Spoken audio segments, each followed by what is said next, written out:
லாஸ்ன்னு நான் இது வரைக்கும் நான் எதுவுமே ஃபேஸ் பண்ணதில்லை. ஓரளவுக்கு ப்ராஃபிட்டபிளாக தான் பண்ணி வந்திருக்கும். இதுக்கு காரணம் பார்த்தீங்கன்னா, நான் நிறைய எக்ஸ்போர்ட்ஸ் எல்லாம் நான் ஐ டூ கேஷ் அண்ட் கேரி. நான் கிரெடிட் கொடுத்து இது வரைக்கும் நான் பண்ணலை. இப்போ நம்ம சேஃபாக ஒரு எக்ஸ்போர்ட் பண்ணுறதுக்கு பேங்க் மூலமாக நிறைய ஸ்கீம்ஸ் இருக்குது. நம்ம எல்சி வாங்கி பண்ணுறோம். அது எல்லாமே சேஃபாக இருக்குது. ஒரு 2 விஷயம் வந்து ஐ கேன் ஷேர் நான் எங்கே தப்பு பண்ணியிருக்கேன்னு சொல்லி. இப்போ நம்மளுக்கு டிஸ்ட்ரிபியூட்டர்ஸ் மூலமா நம்மளுடைய பிசினஸ் எக்ஸ்பேண்ட் பண்ணும்போது ஒருத்தவங்க வந்து ப்ராடக்ட் ஐடியா கொடுப்பாங்க. மேடம் இந்த ப்ராடக்ட் பண்ணி கொடுங்க, இது எங்களுடைய மார்க்கெட்டில் நல்லா விற்க முடியும். ஸோ அந்த மாதிரி வார்த்தைக்கு நம்ம வந்து ஃபர்ஸ்ட் வில் கெட் டெம்ப்டட். சரி அவங்க கேட்குறாங்க பண்ணி கொடுக்கலாம் அப்படின்னு சொல்லிட்டு. But once then I realise அந்த ப்ராடக்ட் டேக் ஆஃபே ஆகல. ஸோ இதுக்கு நான் 2 விஷயம் பண்ணுறது உண்டு. 6 months ஒன்ஸ் என்னுடைய பிஸ்னஸ் நாலேஜ் இம்ப்ரூவ் பண்ணிக்கிறதுக்காக நான் I will be part of some program. இப்போ நான் 3 months back I was a part of Indian School of Business. அவங்களுடைய க்ரோத் ப்ரோக்ராமில் ஆக்சலரேட் யுவர் க்ரோத்னு சொல்லிட்டு அந்த ப்ரோக்ராம் நான் கம்ப்ளீட் பண்ணேன். That was a 4-day program which happened in New Delhi. So இதில் எனக்கு மென்டர்ஸ் எல்லாம் வருவாங்க. திரும்பியும் அது நெக்ஸ்ட் ஸ்டேஜ் நம்மளுடைய க்ரோத் ஸ்டேஜ் ஸ்கேலிங் ஸ்டேஜை பொறுத்து 300+ stores நாங்கள் சென்னையில் we are going strong. இப்போ போத்தீஸ் ஜெயச்சந்திரா க்ளோஸ் பண்ணியிருக்கோம். Pothys already we have put up products in Pothys. DMart ஸ்டோர்ஸில் இருக்கோம். And Pazhamudhir Nilayam, Nilgiris market super ஸ்டோர்ஸில் இருக்கும். லதா சூப்பர் மார்க்கெட், பொன்னு பஜார், இந்த மாதிரி நிறைய ஸ்டோர்ஸ் இருக்கும். குறிஞ்சி எந்த டிஸ்ட்ரிக்ட் எடுக்கிறீங்கனாலும் அங்கே இருக்கக்கூடிய செயின் ஸ்டோர்ஸ்ல எல்லாம் நம்ம ப்ராடக்ட்ஸ் நம்ம வந்து பிளேஸ்மெண்ட் பண்ணியிருக்கோம். இருக்கு. இப்போ எவ்வளோ ப்ராடக்ட்ஸ் இருக்கு மேம் உங்கள்? we have close to 50+ products. நான் எனக்கு ஸ்கில் டெவலப்மெண்ட் கோர்ஸ் மூலமாக தான் நான் என்னுடைய ஜேர்னி வந்து இவ்வளோ சக்ஸஸ்ஃபுல்லாக இருந்திருக்கு. ஸோ நான் பிச் பண்ணேன், மேம் இந்த மாதிரி ஸ்கில் டெவலப்மெண்ட் கோர்சஸ் டிஸ்ட்ரிக்ட் லெவலில் இருந்தாங்க அப்படின்னா என்ன மாதிரி தொழில் பண்ணணும்னு ஆசை இருக்கக்கூடிய நிறைய women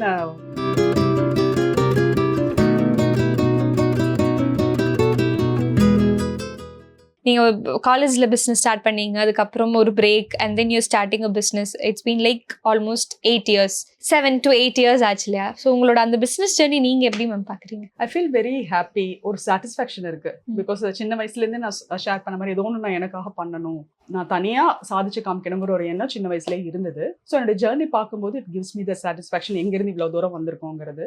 but sky is not the limit. I still have a long way to go. And I meet lots of people in the journey. என்னுடைய ஃப்ரெண்ட்ஸ் இப்போ 10 வருஷம் கழிச்சு என்னுடைய பிரதர் உள்ளார ஜாயின் பண்ணியிருக்காங்க. ஸோ ஐ ஸ்ட்ராங்லி பிலீவ் நம்மளோட எண்ணங்கள் நல்லா இருக்கும்போது universe will bring the right connections at the right time. So டெய்லியும் நான் என்னுடைய ஜேர்னி பார்த்து எனக்கும் ஒரு எய்ம் இருக்குது, அதை நோக்கி நான் ஓடிட்டே தான் இருக்கேன். பட் ஹாப்பியாக பண்ணுறேன். ஓகே. இப்போ பிஸ்னஸ் நம்ம எடுத்துக்கிட்டா கண்டிப்பாக இப்போ நமக்கு இவ்வளோ பிஸ்னஸ் நடக்கும்னாலும் நம்ம இந்த டல் பீரியடுக்கும் ப்ரிப்பேராக இருக்கணும் இல்லை மேம்? ஸோ அந்த மாதிரி ஒரு ஃபேஸ் இருந்திருக்கா? இப்போ நம்ம ப்ராஃபிட்னு சொல்லும்போது கண்டிப்பாக லாஸுக்கும் நம்ம ப்ரிப்பேராக இருக்கணும். அதுக்கு என்ன பண்ண நீங்கள் சொன்னீங்க, அண்ணா இப்படி இருந்தாங்க, அவர் அதுலேருந்து அவர் முன்னாடி வந்ததுங்கிறது உங்களுக்கு பெரிய ஒரு மோட்டிவேஷனாக இருந்துச்சுன்னு. நம்ம பிஸ்னஸில் அந்த மாதிரி இருந்திருக்கா? லாஸ்ன்னு நான் இது வரைக்கும் நான் எதுவுமே ஃபேஸ் பண்ணதில்லை. ஓரளவுக்கு ப்ராஃபிட்டபிளாக தான் பண்ணி வந்திருக்கும். இதுக்கு காரணம் பார்த்தீங்கன்னா, நான் நிறைய எக்ஸ்போர்ட்ஸ் எல்லாம் நான் ஐ டூ கேஷ் அண்ட் கேரி. நான் கிரெடிட் கொடுத்து இது வரைக்கும் நான் பண்ணலை. இப்போ நம்ம சேஃபாக ஒரு எக்ஸ்போர்ட் பண்ணுறதுக்கு பேங்க் மூலமாக நிறைய ஸ்கீம்ஸ் இருக்குது. நம்ம எல்சி வாங்கி பண்ணுறோம். அது எல்லாமே சேஃபாக இருக்குது. ஒரு 2 விஷயம் வந்து ஐ கேன் ஷேர் நான் எங்கே தப்பு பண்ணியிருக்கேன்னு சொல்லி. இப்போ நம்மளுக்கு டிஸ்ட்ரிபியூட்டர்ஸ் மூலமாக நம்மளுடைய பிஸ்னஸ் எக்ஸ்பேண்ட் பண்ணும்போது ஒருத்தவங்க வந்து ப்ராடக்ட் ஐடியா கொடுப்பாங்க. மேடம் இந்த ப்ராடக்ட் பண்ணி கொடுங்க, இது எங்களுடைய மார்க்கெட்டில் நல்லா விற்க முடியும். ஸோ அந்த மாதிரி வார்த்தைக்கு நம்ம வந்து ஃபர்ஸ்ட் வில் கெட் டெம்ப்டட். சரி அவங்க கேட்குறாங்க பண்ணி கொடுக்கலாம் அப்படின்னு சொல்லிட்டு. But once then I realise அந்த ப்ராடக்ட் டேக் ஆஃபே ஆகல. ஸோ அதுக்கான நான் இன்வெஸ்ட்மெண்ட் பண்ணது, ப்ராடக்ட் ரிட்டர்ன்ஸ் எடுத்தது. புது மார்க்கெட்டுக்கு போகும்போது you need to do a proper market research. So ஒரு கமாடிட்டியை எடுத்துகிட்டு போய் நீங்கள் எல்லா பக்கமும் எச்சு விலை போட்டு விற்கும்போது உங்களுக்கு வந்து விற்காது. அதே ஊரில் அதே ப்ராடக்ட் நம்ம கம்மியான ரேட்டுக்கு விற்பாங்க. வை தே ஷுட் பை சம்மோடு இருக்கக்கூடிய ஜாகரி பவுடர் எதுக்கு வாங்கணும்? ஸோ இது வந்து நான் கொஞ்சம் டெம்ப்ட் ஆகி பண்ண ஒரு mistake. So there was a learning. அது ஒன்று தான் நான் தப்புன்னு சொல்வேனே. இது எல்லாமே வந்து நம்ம ஸ்ட்ராட்டஜிக்கலாக நம்ம நல்லா தான் பண்ணிட்டு வந்திருக்கோம். ஓகே. இப்போ கஸ்டமர்ஸ் கிட்ட இருந்து உங்களுக்கு வந்த ஃபீட்பேக்ல ரொம்ப லைக் ஞாபகம் இருக்கிற ஒரு ஃபீட்பேக் ஒரு ஹார்ட் டச்சிங் ஃபீட்பேக்னு எதுவாக இருக்கும்? நிறைய ஃப்ரெண்ட்ஸு இங்கேருந்து சென்னையிலேருந்து யூஎஸ் போய் ஒர்க் பண்ணியிருக்காங்க. அங்கே போய் ஒரு செட்டில் ஆகி குழந்தைங்களுக்கு ஃபுட்டு வேணுங்கும்போது அவங்க அம்மா அங்கே இங்கேருந்து ஏமா ப்ராடக்ட்டை எடுத்துகிட்டு போயிருக்காங்க. ஸோ ஹோம் ஃபுட் மாதிரியே இருக்குது. நான் இப்படி ஃபாரின் கண்ட்ரியில் இருக்கிறேங்கிற ஃபீலிங் இல்லை, எல்லாமே எனக்கு சம்மூர்லேருந்து நீங்கள் அமுச்சு விட்டுறீங்க அப்படின்னு சொல்லுவாங்க. That is really heart touching moment. அந்த குழந்தைங்கள இப்போ பெருசாகி நம்மளுடைய மற்ற ப்ராடக்ட் சாப்பிட்டு இருக்காங்க. இட்ஸ் நூடுல்ஸ், பாஸ்தா, இப்போ பிரேக்ஃபாஸ்ட் சீரியல்ஸ் லான்ச் பண்ணியாச்சு. இப்போ பெரியவங்களுக்கும் நம்மளுக்கிட்ட ப்ராடக்ட்ஸ் இருக்குது, flakes. So we provide a complete package for the ஃபேமிலிங்கிறது சொல்லலாம். ஓகே. அண்ட் இப்போ ஒரு ஃபுட் பிஸ்னஸ் நம்ம ஸ்டார்ட் பண்ணணும், அதில் ஒரு ஹெல்த்தியாக ஒரு விஷயம் ஸ்டார்ட் பண்ணணும்னா நிறைய டாக்குமெண்ட்ஸ் இந்த மாதிரி நிறைய விஷயங்கள் நம்ம பண்ண வேண்டியது இருக்குல்ல மேம். ஒரு ப்ராசஸா ஒரு பிசினஸ் ஸ்டார்ட் பண்றதுக்கு நம்ம எங்க இருந்து ஸ்டார்ட் பண்ணணும்? It's very good question and thanks for asking this. இப்போ நம்மளுக்கு வந்து ஃபுட் பிஸ்னஸ் ஆரம்பிக்கணும்னா ஃபர்ஸ்ட் நம்மளுக்கு வந்து என்ன கம்பெனி ஃபார்மேஷன், நீங்கள் வந்து பிரைவேட் லிமிடெட் ஆரம்பிக்கிறீங்களா? இப்போ என்னுடைய சின்ஸ் மை பிரதர் இன்னும் 2 பார்ட்னர்ஸ் உள்ள இருக்காங்க. நம்ம கம்பெனி நான் ஷேர்ஸ் இஷ்யூ பண்ணியிருக்கேன். இப்போ நான் பிரைவேட் லிமிடெட் கம்பெனியாக நான் என்னுடைய கம்பெனி ரன் பண்ணிட்டு இருக்கேன். ப்ரொப்ரேட்டர்ஷிப்பாக கூட நீங்கள் வந்து ஸ்டார்ட் பண்ணலாம், இல்லை partnership. There are different structure company ஃபார்மேஷனில் உங்களுக்கு வந்து எது சூட்டபிளாக இருக்கோ அதை நீங்கள் தேர்ந்தெடுத்துக்கலாம். ஃபுட் பிஸ்னஸ் பொறுத்த வரைக்கும் பேசிக்காக வந்து you need FSSAI license. So அது வந்து நம்ம ஆஃபீஸர்ஸ் உங்களுடைய ஃபெசிலிட்டி எல்லாம் வந்து பார்த்து அவங்க வந்து ப்ராடக்ட் குவாலிட்டி எல்லாம் பார்த்து அந்த லைசன்ஸ் இஷ்யூ பண்ணுவாங்க. அண்ட் நீங்கள் எக்ஸ்போர்ட் பண்ணுறீங்க அப்படின்னா அதுக்கு வந்து இம்போர்ட் எக்ஸ்போர்ட் லைசன்ஸ் வேணும். அண்ட் பையர்ஸ் சில பேராமீட்டர்ஸில் எதிர்பார்ப்பாங்க. It should be the product should be manufactured in and ISO certified unit, HACCP unit, good manufacturing practices. இந்த மாதிரி சர்டிஃபிகேஷன்லாம் நம்ம மேனுஃபேக்சரிங் அளவில் நம்ம இதெல்லாம் இருந்தால் தான் ப்ராடக்ட் குவாலிட்டி வந்து ரொம்ப அஷூரன்ஸாக நம்ம வந்து எக்ஸ்போர்ட் பண்ண முடியும். இந்த ஒரு குவாலிட்டி வைஸில் எந்த ஒரு டிஃபெக்டும் இல்லாமல் இந்த நார்ம்ஸ் எல்லாம் நம்ம ஃபாலோ பண்ணும்போது we can give the desired output. Okay, அப்போ எனக்கு ஒரு டவுட் மேம். இப்போ நம்ம இவ்வளோ சர்டிஃபிகேட்ஸ் இதெல்லாம் சொல்லும்போது நம்ம பிசினஸ் ஸ்டார்ட் பண்ற இனிஷியலாவே நமக்கு இந்த சர்டிஃபிகேட்ஸ்லாம் இது பண்ண முடியுமா? ஆர் மேபி அவர் இந்த ட்ரையல் பீரியட் மாதிரி இருக்குமா? ஒரு 1 year 2 year இருக்கும் போது நீங்க இதெல்லாம் you can get it done. It's not necessary that நீங்க ஒரு ப்ராடக்ட் லான்ச் பண்றீங்கன்னா நீங்களே உங்களோட ஓன் மேனுஃபேக்சரிங் ஆரம்பிக்கணுங்கிறதே கிடையாது. You can outsource your manufacturing. நான் 10 இயர்ஸா வந்து என்னுடைய மேனுஃபேக்சரிங்ல அவுட் சோர்ஸ் பண்ணியிருந்தேன். After 10 years I have invested in a noodles plant ராசிபுரம்ல. By June we are expecting to start our own manufacturing. அதில் எனக்கு இன்னும் 2 பார்ட்னர்ஸ் இருக்காங்க. ஸோ 10 இயர்ஸாக நான் இனிஷியல் நான் வீட்டு அளவில் பண்ணும்போது ஒரு 50-60 kgs வரைக்கும் எனக்கு குவாலிட்டி இஷ்யூஸ் வந்ததே கிடையாது. ஒரு 100 kgs ரீச் ஆகும்போது எனக்கு சின்ன சின்ன குவாலிட்டி இஷ்யூஸ் வரத்தான் செஞ்சது. பிகாஸ் மாய்ஸ்சர் வந்து சத்து மாவுல இருந்தா உங்களுக்கு பூச்சி வந்துடும். இது வந்து உங்களால் தவிர்க்கவே முடியாது வீட்டில் செய்யும்போது. எப்படி தப்பு வருதுன்னு தெரியாது, but it will happen. So அதுக்கப்புறம் பார்த்தீங்கன்னா நான் நிறைய ஹாஸ்பிட்டல்ஸ்ல சப்ளை பண்ணிட்டு இருந்தேன். So to over come this issue I started to connect with contract manufacturers. எங்களுடைய ஃபார்ம்ல நான் அங்கே கொடுத்து எனக்கு வந்து மாதம் எனக்கு ஒரு 150 kgs 200 kgs வந்து நான் செஞ்சு எடுத்துட்டு இருந்தேன். பட் அந்த மாதிரி மேனுஃபேக்சரிங் யூனிட் எல்லாம் they had all the certifications, ISO and good manufacturing practices. இதெல்லாம் ப்ராப்பராக ஃபாலோ பண்ணுவாங்க. ரா மெட்டீரியல்ஸ் உள்ளார வரதுல இருந்து குவாலிட்டி செக்ல இருந்து அண்ட் எண்ட் ப்ராடக்ட் வரைக்கும் எல்லாமே கரெக்டாக இப்போ அந்த குவாலிட்டிக்கு ஸ்ட்ரீம்லைன் பண்ணி நான் ப்ராடக்ட் எடுத்து கொடுத்ததுனால எனக்கு அதுக்கப்புறம் எனக்கு குவாலிட்டி இஷ்யூஸ் வந்ததே கிடையாது. அது இல்லாம லைக் இந்த ஒரு ஃபீல் நம்ம அப்டேட்டடா இருக்கணுங்கிறதும் முக்கியம் தான். நம்ம நீங்க சொல்லியிருக்கீங்க, நான் ஃப்ரெண்டு கிட்ட கூப்பிட்டு கேட்டிருக்கேன் லைக் என்ன ப்ராடக்ட் ஆட் பண்ணலாங்கிற ஒரு விஷயம். எப்படி அப்டேட்டடா இருக்கீங்க? என்னென்ன விஷயங்கள் அப்டேட்டடா இருக்கணும்னு நீங்க லைக் கட்டாயமா நினைக்கிறீங்க? You should have a proper knowledge in the domain that you're working. இப்போ நான் ஃபுட்ல இருக்கேன்னா இதுல வந்து என்ன ட்ரெண்ட், ரீசன்ட் ட்ரெண்ட் என்ன. ஸோ இதுக்கு நான் 2 விஷயம் பண்ணுறது உண்டு. 6 months ஒன்ஸ் என்னுடைய பிஸ்னஸ் நாலேஜ் இம்ப்ரூவ் பண்ணிக்கிறதுக்காக நான் I will be part of some program. இப்போ நான் 3 months back I was a part of Indian School of Business. அவங்களுடைய க்ரோத் ப்ரோக்ராமில் ஆக்சலரேட் யுவர் க்ரோத்னு சொல்லிட்டு அந்த ப்ரோக்ராம் நான் கம்ப்ளீட் பண்ணேன். That was a 4-day program which happened in New Delhi. So இதில் எனக்கு மென்டர்ஸ் எல்லாம் வருவாங்க. திரும்பியும் அது நெக்ஸ்ட் ஸ்டேஜ் நம்மளுடைய growth stage, scaling stage பொறுத்து I do apply for the programs. ஏன்னா சில ப்ரோக்ராம் வந்து ஸ்டார்டிங் ஸ்டேஜில் இருக்கிறவங்களுக்கு சில பேருக்கு அப்ளிகபிளாக இருக்கும், growth ஸ்டேஜில் இருக்கிறவங்களுக்கு சில ப்ரோக்ராம்ஸ் இருக்கும். அதனால ஸ்கேலிங் அப் ஸ்டேஜில் அந்த மாதிரி different stages of your entrepreneurial journey அந்த மாதிரி டிஃப்ரெண்ட் ப்ரோக்ராம்ஸ் அவைலபிளாக இருக்கும். உங்களுக்கு எது சூட்டபிளோ அது மாதிரி நீங்கள் வந்து அப்ளை பண்ணி you can get groomed. So இந்த மாதிரி எல்லாம் நான் போகும்போது I get lots of insights. And as a business woman நான் இப்போ ஒரு இடத்துக்கு நான் போகும்போது எப்படி பிச் பண்ணணும் அண்ட் அது நெகோசியேஷன் ஸ்கில்ஸ் இது எல்லாமே எங்களுக்கு சொல்லிக் கொடுப்பாங்க.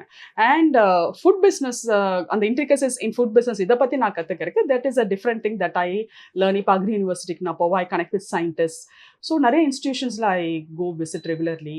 அண்ட் அதன் மூலமாக எனக்கு நிறைய ஃபுட் ஸ்டார்ட் அப் ஃப்ரெண்ட்ஸ் இருக்காங்க, அவங்க மூலமாக நான் கற்றுக்கிறது உண்டு. எக்ஸ்போர்ட்ஸ் எல்லாம் பார்க்கும்போது எங்களுடைய பையர்ஸே சொல்லிடுவாங்க எங்களுக்கு வந்து இந்த சர்டிஃபிகேஷன் வேணுங்கிறது. And they also help me in getting the certification. அது கொஞ்சம் ஈஸியாக போயிடுது because they love our products and they come all the way to help us to get our products to their country. அது ஈஸியாக போயிடுது. So 2 விஷயம் நான் பேரலாகவே பண்ணிட்டு இருக்கிறதுனால என்னால் நல்லா ஸ்கேல் பண்ண முடியுது. ஓகே, இன்னொரு விஷயம் பிஸ்னஸில் நம்ம ஸ்டார்ட் பண்ணும்போது நம்ம கையால் பண்ணுறது இஸ் டிஃப்ரெண்ட். நம்ம இப்போ ரா மெட்டீரியல்ஸ் நம்ம ஒரு இடத்துல இருந்து வாங்கணும், இல்லை நம்ம ஒரு ஃபேக்ட்ரி நம்ம இது பண்ணி நம்ம ஹையர் பண்ணுறோம், லைக் ஒர்க்கர்ஸ் ஹையர் பண்ணுறோங்கும் போது அதுலேயும் நம்ம ரொம்பவே கேர்ஃபுல்லாக இருக்கணும் இல்லையா? So how is that? இப்போ ஒர்க்கர்ஸ் இது பண்ணும்போது உங்களுக்கு எப்படி இருந்துச்சு? இன்னொன்று ரா மெட்டீரியல்ஸ் கரெக்டான ரா மெட்டீரியல்ஸ் தான் வருதா, அது லைக் ஹெல்த்தியானது தான் வருதாங்கிற நிறைய கன்ஃபியூஷன்ஸ் இருக்குல்ல, அந்த ஏரியாவில் எப்படி மேம் ஹேண்டில் பண்ணீங்க? நான் ஹையர் பண்ணும்போது அவங்களோட ஆட்டிடியூட் தான் நான் பார்ப்பேன். இவங்க இவ்வளோ படிச்சிருக்காங்க, அப்படிங்கறதுல எனக்கு செகண்டரி. அண்ட் 10th படிச்சிருந்தா கூட ஒரு கத்துக்கணுங்கிற ஒரு ஆட்டிடியூட் இருக்குதுன்னா நான் ஹாப்பியா ஹையர் பண்ணிடுவேன். அண்ட் ஒரு விஷயத்த ஒரு 4-5 தடவை எனக்கு கேட்டா கூட என்னால வந்து பொறுமையா சொல்லி தர முடியும். ஸோ அந்த மாதிரி நான் ஒர்க் பண்ணும்போது அண்ட் ஒரு ஃபேமிலி மெம்பர்ஸ் மாதிரி தான் எங்களோட டீம்மேட்ஸ் எங்ககிட்ட இருக்காங்க. அண்ட் அந்த மாதிரி தான் நாங்கள் எடுத்துகிட்டு போயிட்டு இருக்கோம். நிறைய விஷயங்கள் நாங்கள் கற்றுக் கொடுக்குறோம். நிறைய ஸ்கில் டெவலப்மெண்ட் கோர்சஸ்க்கு நாங்கள் அனுப்புவோம். ஸோ இனிஷியலாக எனக்கு கொஞ்சம் ஸ்ட்ரகிள் இருந்தது. ஏன்னா நான் வீட்டு அளவில் பண்ணிட்டு அடுத்த ஸ்கேல் போகும்போது எப்படி டீம் மெம்பர்ஸை மேனேஜ் பண்ண போறேங்கிறதெல்லாம் கொஞ்சம் ஸ்ட்ரகிள் இருந்தது. But I learnt over a period of time because I see my brother. அண்ணா வந்து 1000 பேர்த்த வந்து மேனேஜ் பண்றாங்க. எவ்வளோ அழகா டீம்மேட்ஸ் எல்லாம் எப்படி வந்து அவங்க ஹேண்டில் பண்றாங்கிறத பார்க்கும்போது அங்கிருந்து கத்துக்கிட்டு now I have become better at handling my team. ஒரு 20 பேர் டீமை வந்து நல்லா ஹேண்டில் பண்ணிட்டு இருக்கேன். ஒரு ஃப்ரெண்ட்ஸ் மாதிரி தான் இருப்போம். அண்ட் அவங்க கிட்டயும் நான் சொல்றது அதுதான், நீங்க தப்பு பண்ணா பரவாயில்ல, there will be a learning. நம்ம வந்து அந்த நேரத்தை நம்ம ஹார்ஷா நான் ட்ரீட் பண்ண மாட்டேன். தப்பு பண்றது நல்ல விஷயம். அதுல இருந்து நம்ம ஒரு விஷயம் என்ன விஷயம் கத்துக்கிறீங்க. ஸோ 2 கேள்வி கேட்பேன். இது எதனால தப்பு வந்தது, இதை தவிர்க்கிறதுக்கு நீங்க என்ன பண்ணலாம் டு அவாய்ட் திஸ். இந்த 2 அவங்களே ஆன்சர் பண்ணிடுவாங்க. அதுல இருந்து அவங்க நெக்ஸ்ட் டைம் வந்து இந்த விஷயத்த பண்ணும்போது தப்பு இல்லாம பண்ணிடுறாங்க. ஸோ நான் கூப்பிட்டு இதை பண்ணுங்க அப்படி பண்ணுங்க நான் சொல்ல மாட்டேன். They know everything. Just that நம்ம அதை எக்ஸ்ட்ராக்ட் பண்ணி கொடுக்கணும். அதுதான் ஒரு லீடரோட டேலண்ட்னு நான் நினைக்கிறேன். ஓகே, அடுத்தது இப்போ நான் கேட்ட மாதிரி இந்த ரா மெட்டீரியல்ஸ் நம்ம ஹையர் பண்றதுங்கிறது, வெளில போய் நம்ம இவ்வளவு பேர்கிட்ட பேசுவோங்கும் போது உமனா அங்க ஏதாச்சும் ஸ்ட்ரகிள் இருந்திருக்கா? ஒரு பெண்ணா இருக்கிறதுனால அங்க ஏதாச்சும் ஒரு பெண்ணா இருக்கிறதுனால எனக்கு எந்த ஸ்ட்ரகிளுமே இல்லைன்னு சொல்லலாம். பிகாஸ் எங்க இடத்துக்கு போனாலுமே இப்போ நான் மார்க்கெட்டிங்க்கு எஃப்எம்சிஜில நான் தனியாக தான் எல்லா பக்கம் ட்ராவல் பண்ணிட்டு இருக்கேன். But they respect women entrepreneurs a lot. எனக்கு எங்க போனாலுமே ஒரு கன்வர்ஷனுக்கு நம்ம பண்ண போறோம் அப்படின்னாலுமே அங்க வந்து ஒரு ரெஸ்பெக்டபிளா ட்ரீட் பண்றாங்க. ஒரு 95% எனக்கு கன்வர்ஷன் இருந்திருக்கு. ரா மெட்டீரியல்ஸ் சோர்ஸ் பண்றதெல்லாம் பாத்தீங்க அப்படின்னா நான் ஃபேக்டரி அளவில் நம்மளுக்கு அங்க சீனியர் பர்ச்சேஸ் மேனேஜர்ஸ் இருப்பாங்க. So they help us a lot in procuring the raw materials. சில நேரங்களில் நம்ம இந்த ஃபார்மர்ஸ் கிட்ட இருந்து நம்ம வந்து ரா மெட்டீரியல்ஸ் வாங்கலாங்கிறது நம்ம சஜஷன்ஸ் கொடுக்கறது, அதை நான் அவங்க கேட்டு பண்ணிக்கிறாங்க. எங்கேயுமே எனக்கு இந்த இஷ்யூஸ் இருந்ததே கிடையாது. நிறைய சப்போர்ட் சிஸ்டம் எனக்கு இருந்திருக்கு. அண்ட் இதுக்கு முக்கியமான காரணம், நான் நிறைய ப்ரோக்ராம்ஸ் அட்டன் பண்றதுனால I have family in every city that I travel. அவங்க டிராவல் பண்ணும்போது என் கூட தான் தங்குவாங்க, நான் டிராவல் பண்ணும்போது அவங்க கூட தான் தங்குறேன். So this way there has been a lot of support and lots of learnings also. Yeah, because I aim to stay with the entrepreneurs. Yes, beautiful ma'am. இப்போ இந்தியால நீங்க எந்தெந்த ஸ்டேட்ஸ், எல்லா ஸ்டேட்ஸுக்குமே பண்றீங்க? தமிழ்நாட்டுல we have a strong presence. கேரளால Lulu and நெஸ்டோ hyper markets கொடுத்துட்டு இருக்கோம். பெங்களூர்ல we have put up products in 100 organic stores. ரத்னதீப் few selective outletsல மட்டும் கொடுக்குறோம். அண்ட் மும்பை புனேல சில ஸ்டோர்ஸ் கொடுத்துட்டு இருக்கோம். டெல்லியில எக்ஸ்பான்ஷன் பிளான் பண்ணணும். இன்ஃபேக்ட் நான் 2 டிஸ்ட்ரிபியூட்டர்ஸ் மூலமா ப்ராடக்ட்ஸ் எல்லாம் அனுப்பிச்சேன். பட் நான் ப்ரீவியஸா சொன்ன மாதிரி அவங்களுக்கு மில்லட்ஸ்னு என்னன்னே தெரியல, அந்த ப்ராடக்ட் பத்தியே தெரியல, அந்த இன்கிரியன்ட் பத்தியே தெரியலங்கும் போது அவங்க எப்படி வாங்குவாங்க? அவேர்னஸ் இல்லை. ஸோ அவேர்னஸ் கிரியேட் பண்ணி அதுக்கப்புறம் தான் நீங்க ப்ராடக்ட் எடுத்துட்டு போக முடியும். ஸோ அங்க வந்து there was a learning. So எனக்கு அந்த இன்னொரு விஷயம், இப்போ கேரளால நான் ப்ராடக்ட்ஸ் அனுப்பும்போது கூட எனக்கு அங்க டீம் இல்லை, சேல்ஸ் டீம் இல்லை.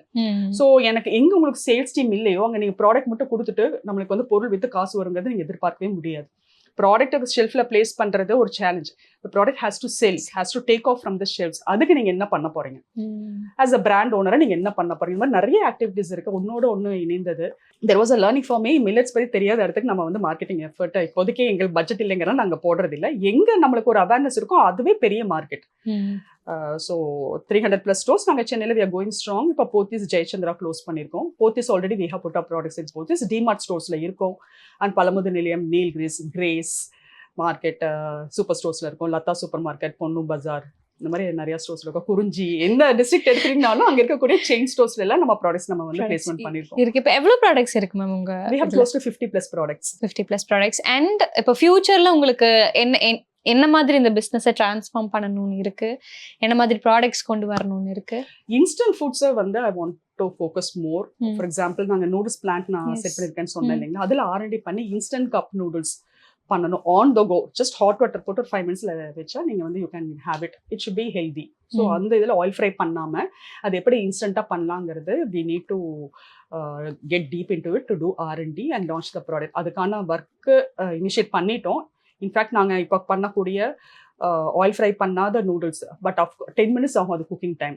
இதில் சக்ஸஸ்ஃபுல்லாக நாங்கள் R&D பண்ணிட்டோம். அதுக்கு அடுத்த stage is the cup noodles.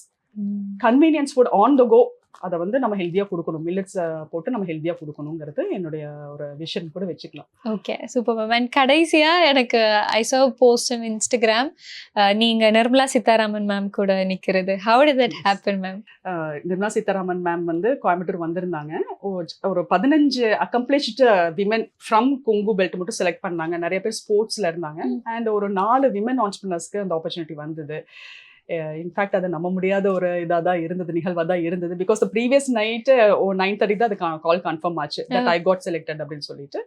ஒரு கலந்துரையாடல் மாதிரி தான், பிகாஸ் இன்ஃபார்மல் தான். மேம் ரொம்ப ஃப்ரீயாக பேசினாங்க. ஸோ ஒவ்வொருத்தரும் நாங்கள் என்ன பண்ணியிருக்கோம், எங்கள் ஃபீல்டில் நாங்கள் என்ன அச்சீவ் பண்ணிக்கோங்கிறத ஷேர் பண்ணோம். And we gave inputs also. இந்த மாதிரி இருந்தால் பெட்டராக இருக்கும். இப்போ நான் எனக்கு ஸ்கில் டெவலப்மெண்ட் கோர்ஸ் மூலமாக தான் நான் என்னுடைய ஜேர்னி வந்து இவ்வளோ சக்ஸஸ்ஃபுல்லாக இருந்திருக்கு. ஸோ நான் பிச் பண்ணேன், மேம் இந்த மாதிரி ஸ்கில் டெவலப்மெண்ட் கோர்சஸ் டிஸ்ட்ரிக்ட் லெவலில் இருந்தாங்க அப்படின்னா என்ன மாதிரி தொழில் பண்ணணும்னு ஆசை இருக்கக்கூடிய நிறைய விமன் வருவாங்க அப்படிங்கிறது நான் ஷேர் பண்ண மாதிரி ஒவ்வொருத்தரும் ஒவ்வொரு இன்புட்ஸ் கொடுத்தாங்க. அவங்க மேம் என்ன பேசுனாங்க? மேம் வந்து கவர்மெண்ட் எந்தெந்த வகையில் விமன் ஆண்டர்பிரினர்ஸ்க்கு சப்போர்ட் பண்ணுறாங்க, ஸ்போர்ட்ஸில் சக்ஸஸ்ஃபுல்லாக வந்துட்டு இருக்கக்கூடிய ஸ்டூடெண்ட்ஸ்க்கு எந்த அளவில் சப்போர்ட் பண்ணுறாங்க, இந்த மாதிரி இன்புட்ஸ் எல்லாம் மேம் ஷேர் பண்ணாங்க. அப்போ நான் அந்த RKVY ரஃப்தார் ப்ரோக்ராம் மூலமாகவும் நிதி EAR ப்ரோக்ராம் மூலமாகவும் சம்மர் ஃபுட்ஸ்க்கு ஈக்விட்டி ஃப்ரீ கிராண்ட்ஸ் வந்ததை வந்து மேம்க்கு சொல்லி தேங்க் பண்ணேன். சென்ட்ரல் கவர்மெண்ட்க்கு இந்த மாதிரி இனிஷியேட்டிவ்ஸ் எடுத்தது எங்களை மாதிரி விமன் ஆண்டர்பிரினர்ஸ்க்கு it serves as a life line. Cash flow தானே நம்மளுக்கு வந்து லைஃப் லைன் இல்லைங்களா? ஸோ இந்த மாதிரி ஒரு ஈக்விட்டி ஃப்ரீ கிராண்ட்ஸ் வரும்போது நம்ம அடுத்த கட்டத்துக்கு எடுத்துகிட்டு போகிறதுக்கு ரொம்ப ஹெல்ப்ஃபுல்லாக இருக்குங்கிறது அதை நான் நினைவு கூர்ந்து மேம்க்கு தேங்க் பண்ணேன். Beautiful ma'am. இப்போ தி ஃபியூச்சர் ஆண்டர்பிரினர்ஸ் இனிமேல் பிஸ்னஸ் ஸ்டார்ட் பண்ணணும்னு இருக்கிற பெண்களுக்காக நீங்கள் சொல்லணும்னு இருக்கிற விஷயம் என்ன உங்கள் எக்ஸ்பீரியன்ஸ்ல இருந்து? First you have to build that self confidence. அது எப்படி வரும்னா, உங்களுடைய சப்ஜெக்டில் நீங்கள் என்ன வர்டிக்கலில் நீங்கள் பிஸ்னஸ் ஆரம்பிக்க போகிறீங்கிறதுல you have to have very good knowledge, skill sets நல்லா டெவலப் பண்ணிக்கணும். Market research, product market fit, மக்களுக்கு என்ன ப்ராடக்ட் தேவையோ அதை உணர்ந்து அதை நீங்கள் லான்ச் பண்ணணும். ஸோ இதெல்லாம் பேசிக்ஸ். ஐ திங்க் இது இப்போ நான் நிறைய ஆண்டர்பிரினர்ஸ் பார்க்க, நான் ஆரம்ப கட்டத்தில் எனக்கு இருந்த ஸ்ட்ரகிள்ஸ் இப்போ இல்லை. இன்ஃபேக்ட் எல்லா காலேஜஸ்மே ஆண்டர்பிரினர் டெவலப்மெண்ட் செல் இருக்குது. எங்களை மாதிரி ஆண்டர்பிரினர்ஸ் எல்லாம் இப்போ நாங்கள் போய் நாங்கள் என்ன கற்றுட்டோங்கிறத ஷேர் பண்ணுறோம். ஸோ இதுதான் நான் வந்து மெயினாக product market fit is very very important. அதை என்னங்கிறத நீங்கள் வந்து அண்டர்ஸ்டாண்ட் பண்ணிக்கிட்டு அதெல்லாம் நல்லா ப்ராப்பராக மார்க்கெட் ரிசர்ச் பண்ணி ஸ்கில் செட்ஸ், இப்போ ஒரு வர்டிக்கல் மட்டும் கிடையாது, பிஸ்னஸ் 7-8 வர்டிகல்ஸ் இருக்குது. மார்க்கெட்டிங் தேவை, ப்ராடக்ட் டெவலப்மெண்ட் இருக்குது, டீம் மேனேஜ்மெண்ட் இருக்குது. ஸோ எல்லாத்துலேயுமே you have to shine. So அதுக்கு you have to ask help and delegate. எல்லா வேலையுமே நம்மளால பண்ண முடியாது. ஸோ நீங்கள் டெலிகேட் பண்ணதை you can also grow. Building the right team எல்லாமே கலந்து தான் entrepreneurship. But end of the day be positive. நல்ல எண்ணங்கள், டெய்லியும் நீங்கள் வந்து ஹார்ட் ஒர்க் பண்ணால் டெஃபினட்டாக நீங்கள் எதிர்பார்க்குற உயரத்துக்கு கூடிய சீக்கிரத்தில் வந்து நீங்கள் அடைஞ்சிடலாம். கண்டிப்பாக மேம், கண்டிப்பாக. ரொம்ப நன்றி for sharing your experience and all the best for your future ventures also. Thank you. Thank you very much for the opportunity and it was very nice talking to you. என்னுடைய ஜேர்னியை திரும்பி பார்க்கறதுக்கான ஒரு சந்தர்ப்பத்தை நீங்கள் எனக்கு இன்னைக்கு கொடுத்துருக்கீங்க. Thank you very much. Thank you ma'am.